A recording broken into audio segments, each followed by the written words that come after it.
This student is in the early stage of development for underhand throw. This can be observed based on where the student focuses his eyes and how he moves his arms and lower body.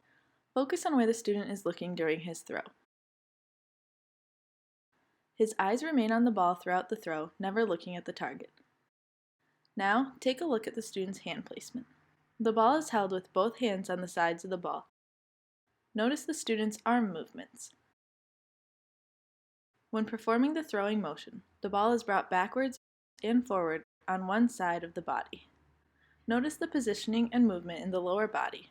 The student stands in a straddle stance instead of the desired stride stance.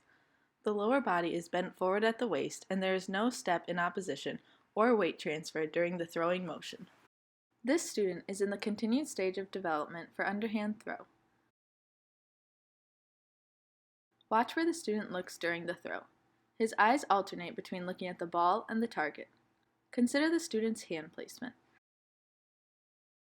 The ball is held with one hand on top of the ball and the other hand on bottom. Now take a look at the student's arm movement. The student has a slight backswing followed by a forward swing, but there is limited follow-through. Notice the student's lower body.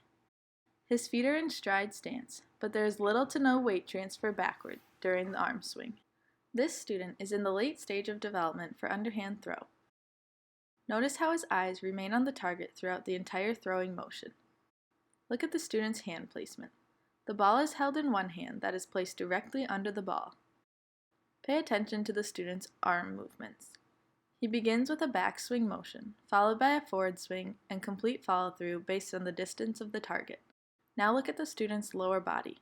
He takes a step in opposition to his throwing arm, resulting in a stride stance.